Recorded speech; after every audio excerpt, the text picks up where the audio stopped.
मेरे सज्जनों तो बेलियो अस्सलाम वालेकुम। उम्मीद है कि सारे तंदुरुस्त सही सलामत खैर खरीयत नाल होवोगे। ईद गुजर गई, मौका ना मिलिया वीडियो बनाने का।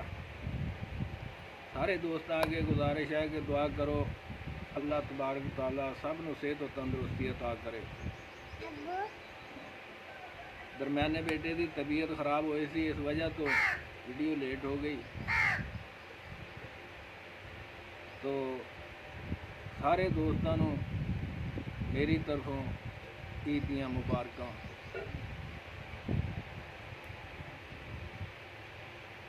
तो अर्ज़ है कि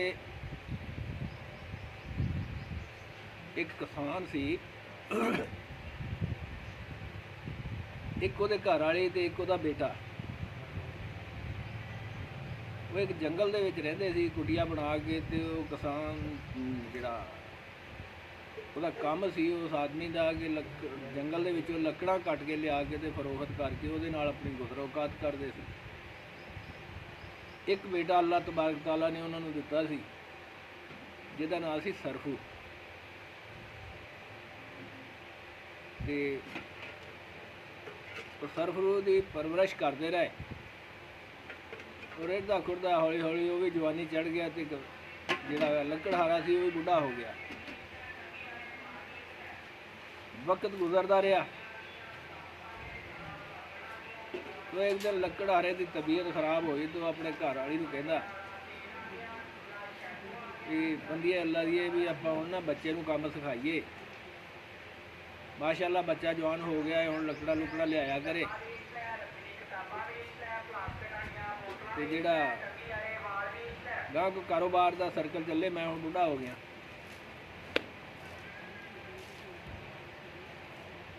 वो बच्चे नूं कोल बिठाया, समझाया, समझा के ते उहनूं घोड़ा दे के उहदे वालद ने टोरिया, कहंदा घोड़ा लै जा ते फलानी जगह ते चला जा। जंगल दे विच उत्थे फलां जगह ते एक दरख्त खड़ा, उहदियां शाखां थल्ले नूं लटकदियां, उत्थों वढ के दरख्त ते बालन लैके तो शहर चला जी, उहनूं वेच के पैसे लियाई, उहदे नाल अपना गुज़र-औकात चलेगा। वो बेटा गया जाके जदों राणियां नूं देखिया जिहड़ियां थल्ले लटकदियां सी, उत्ते नज़र मारी तो उत्ते एक चिड़ियां ने ना आलना बनाया होवे, उहदे विच बच्चे बोलदे सी चिड़ियां दे। वो बच्चे बोलदे देख के ਉਹਨੂੰ परेशानी जी हुई, कहना जे मैं ये वढ़ के लै गया तो चिड़ियां का आलना जिहड़ा थल्ले डिग जूगा, बच्चे जिहड़े आ ये घरों बेघर हो जाणगे, इन्हां दी मां नूं तकलीफ पहुँचूगी, लिहाजा मैं ये दरख्त नहीं वढ़ना। ये सोच सोच के वो ना वापस आ गया घर। वडेरा उहदा इंतजार च सी, मुंडा पैसे लैके आऊगा। जदों घर पहुँचे, हाँ भी बेटा किन्ने दा बालन विकिया? लकड़हारे ने पूछा। वो बेटा कहंदा जी अब्बा जी इदां इदां होई। तो दरख्त के उत्ते ना चिड़ी ने घोंसला बनाया होया सी, उहदे विच बच्चे सीगे छोटे छोटे। मैनूं उन्हां ते तरस आ गया तो मैं वो दरख्त नहीं वढ़िया। बाप बड़ा नाराज़ होया, कहंदा ये चीज़ां देखण लगदे ते आपां हुण तक मैं रोज़ी ना तुहानूं कमा के लिया के दिंदा, वो वढ़ लेना सी, तूं नहीं सी देखना। वो कहंदा नहीं अब्बा जी मैनूं ये तरस आ गया। चलो रात गुजरी, दूसरे दिन फिर तैयार करके भेजा दूसरी जगह से। कहने लगे भी फलानी जगह से चला जा, उत्ते एक दरख्त है, लेकिन शर्त यह है कि तू उत्ते नहीं देखना दरख्त वढ़न तो पहले। उन्हें कहा ठीक है। वो बेटा चला गया जाके। उन्हें जो दरख्त वढ़न लगा ने तो दरख्त के मुढ़ एक जाल, एक बूटी ऐसी फुटी थी जिन्हों फड़ लगता सी, जिन्हों जंगली करेले कहा जाता। ਉਹਨੂੰ ਫੜ ਲੱਗਿਆ ਹੋਇਆ ਸੀ। ਉਹ ਦੇਖ ਕੇ ਸੋਚਣ ਲੱਗ ਪਿਆ, ਕਹਿੰਦਾ ਵੀ ਇਹਨੂੰ ਤੇ ਜੰਗਲੀ ਫੜ ਲੱਗਿਆ ਹੋਇਆ ਤੇ ਪਕਾ ਕੇ ਖਾਣ ਵਾਲਾ, ਲਿਹਾਜ਼ਾ ਜੇ ਮੈਂ ਇਹਨੂੰ ਮੁੱਢੋਂ ਵੱਢਿਆ ਤੇ ਨੁਕਸਾਨ ਹੋਊਗਾ। ਜਿਹੜੇ ਲੋਕ ਖਾਂਦੇ ਆ ਉਹਨਾਂ ਦਾ ਰੋਜ਼ਗਾਰ ਆ, ਇੱਥੋਂ ਤੋੜ ਕੇ ਲਿਜਾਂਦੇ ਆ ਤੇ ਅੱਲਾਹ ਤਬਾਰਕ ਤਆਲਾ ਨਾਰਾਜ਼ ਹੋਊਗਾ। ਇਹਨੂੰ ਨਹੀਂ ਵੱਢਣਾ। ਉਹਦੇ ਤੇ ਵੀ ਇਹ ਚੀਜ਼ ਸੋਚ ਕੇ ਤੇ ਉਹ ਛੱਡ ਕੇ ਆ ਗਿਆ। ਬਾਪ ਨੇ ਪੁੱਛਿਆ, ਬਾਪ ਬੜਾ ਨਾਰਾਜ਼ ਹੋਇਆ। बाप कहता भी कल नूं अगर तू ना लिया तो मैं तेन घरों कढ़ देना। वो मुंडे की माँ ने उसकी सिफारिश की, जो सिफारिश की भी इहो जिहा रौला ना करो, नाराज़ ना हो, तो लिहाजा तुसीं ना उन्होंने ਲਿਆਉਣ ਤੋਂ ਹੌਲੀ ਹੌਲੀ ਉਹਨੂੰ ਪਤਾ ਲੱਗ ਜਾਏਗਾ। ਉਹਨੇ ਕਿਹਾ ਠੀਕ ਆ। ਚਲੋ ਅਗਲੇ ਦਿਨ ਤੀਸਰੇ ਦਿਨ ਜਦੋਂ ਉਸ ਬੱਚੇ ਨੂੰ ਤਿਆਰ ਕਰਕੇ ਭੇਜਿਆ ਗਿਆ ਤੇ ਬਾਪ ਨੇ ਨਸੀਹਤ ਕੀਤੀ ਵੀ ਇਸ ਤਰ੍ਹਾਂ ਕਰ ਵੀ ਫਲਾਣੇ ਪਾਸੇ ਜਾਓ ਤੇ ਪੁਰਾਣਾ ਜੰਗਲ ਤੇ ਪੁਰਾਣੇ ਦਰਖਤ ਆ, ਲਿਹਾਜ਼ਾ ਉੱਥੋਂ ਵੱਢ ਕੇ ਲਿਆ ਤੇ ਬਾਲਣ ਵੱਢ ਕੇ ਵੇਚ ਕੇ ਤੇ ਪੈਸੇ ਲੈ ਕੇ ਆਣੇ।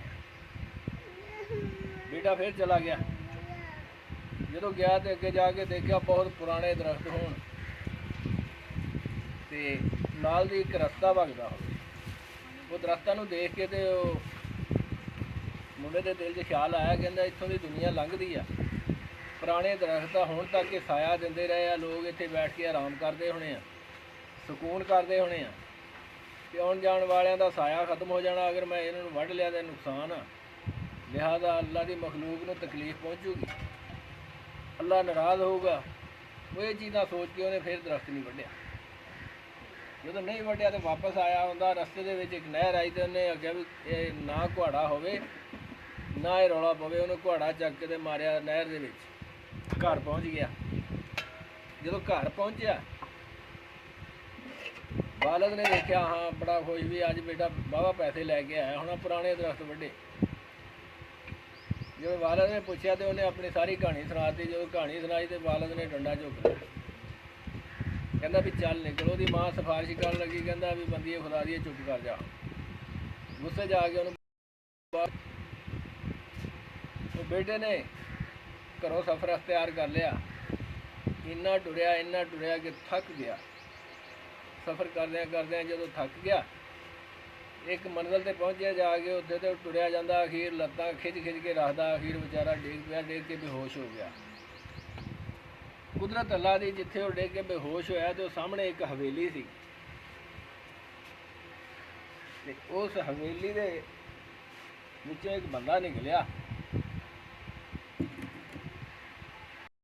ਉਹਨੇ ਆ ਕੇ ਉਹਨੂੰ ਚੱਕਿਆ, ਪਾਣੀ ਸ਼ਾਣੀ ਪਿਲਾਇਆ, ਹੋਸ਼ 'ਚ ਲਿਆਂਦਾ ਤੇ ਉਹਨੂੰ ਪੁੱਛਣ ਲੱਗਾ ਬੇਟਾ ਕੌਣ ਆ, ਕਿਵੇਂ ਜਾਣਾ। ਉਹਨੇ ਆਪਣੀ ਦਾਸਤਾਨ ਸੁਣਾਈ ਕਿ ਮੈਂ ਇੱਕ ਲੱਕੜਹਾਰੇ ਦਾ ਪੁੱਤ ਹਾਂ ਤੇ ਮੇਰਾ ਵਾਲਿਦ ਇਹਦਾ ਮੈਨੂੰ ਲੱਕੜਾਂ ਵੱਢਣ ਭੇਜਦਾ, ਮੈਨੂੰ ਦਰਖਤਾਂ ਔਰ ਪਰਿੰਦਿਆਂ ਦੇ ਨਾਲ ਬਹੁਤ ਪਿਆਰ ਆ। ਉਹਨੇ ਇਹ ਗੱਲ ਸੁਣੀ ਤੇ ਆਪਣੇ ਮਾਲਕ ਦੇ ਕੋਲ ਲੈ ਗਿਆ। ਉਹ ਹਵੇਲੀ ਇੱਕ ਸੁਦਾਗਰ ਦੀ ਸੀ। ਸੁਦਾਗਰ ਬੜਾ ਅਮੀਰ ਸੀ। ਉਹ ਸੁਦਾਗਰ ਦੇ ਪੇਸ਼ ਕੀਤਾ। ਸੁਦਾਗਰ ਕਹਿਣ ਲੱਗਾ ਵੀ ਇਹੋ ਜਿਹਾ ਬੰਦਾ ਤਾਂ ਚਾਹੀਦਾ ਸਾਨੂੰ। ਉਹਦਾ ਇੱਕ ਬਾਗ ਸੀ, ਉਹਨੇ ਬਾਗ ਦੇ ਵਿੱਚ ਉਹਨੂੰ ਮਾਲੀ ਰੱਖ ਲਿਆ ਤੇ 10 ਦਿਨ ਉਹਨੇ ਮਾਲੀ ਦਾ ਕੰਮ ਕੀਤਾ। ਜਦੋਂ ਉਹਨੇ ਦਰਖਤਾਂ ਦੀ ਸਾਂਭ ਤੇ ਔਰ ਪਰਿੰਦਿਆਂ ਦੀ ਦੇਖਭਾਲ ਦਾ ਕੰਮ ਉਹਨੇ ਜਦੋਂ ਦੇਖਿਆ ਨਾ ਇਹ ਬਹੁਤ ਅੱਛਾ ਕਰਦਾ, ਉਹਨੇ ਅੱਛੀ ਖਾਸੀ ਉਹਦੀ ਤਨਖਾਹ ਲਾਤੀ ਤੇ ਉਹ ਕਹਿਣ ਲੱਗਾ ਵੀ ਬੇਟਾ ਤੂੰ ਇੱਦਾਂ ਕਰ ਵੀ ਸਾਡੇ ਕੋਲ ਹੀ ਰਹਿ। ਉਹ ਕਹਿੰਦਾ ਮੇਰੇ ਬੁੱਢੇ ਮਾਈ ਬਾਪ ਆ ਤੇ ਲਿਹਾਜ਼ਾ ਮੈਂ ਉਹਨਾਂ ਦੇ ਕੋਲ ਵੀ ਜਾਣਾ, ਰੋਜ਼ਗਾਰ ਦਾ ਮਸਲਾ, ਮੈਂ ਉਹਨਾਂ ਨੂੰ ਰਾਸ਼ਨ ਦੇ ਕੇ ਆਇਆ ਕਰਨਾ। ਕਹਿੰਦਾ ਵੀ ਕਿੱਥੇ ਆ ਇਹ, ਫਲਾਂ ਜਗ੍ਹਾ 'ਤੇ। ਉਹ ਸੁਦਾਗਰ ਨੇ ਆਪਣਾ ਨੌਕਰ ਭੇਜਿਆ, ਘੋੜੇ ਦੇ ਉੱਤੇ ਜਾ ਕੇ ਤੇ ਉਹਦੇ ਮਾਈ ਬਾਪ ਨੂੰ ਵੀ ਚੱਕ ਕੇ ਲੈ ਆਇਆ। ਉੱਥੇ ਲਿਆਇਆ ਜਦੋਂ ਤੇ ਉਹਨਾਂ ਨੇ ਦੇਖਿਆ ਆਪਣੇ ਪੁੱਤ ਸਰਗੂ ਨੂੰ, ਹਾਂ ਵੀ ਬੇਟਾ ਸਰਗੂ ਤੂੰ ਇੱਥੇ ਕਿੱਦਾਂ।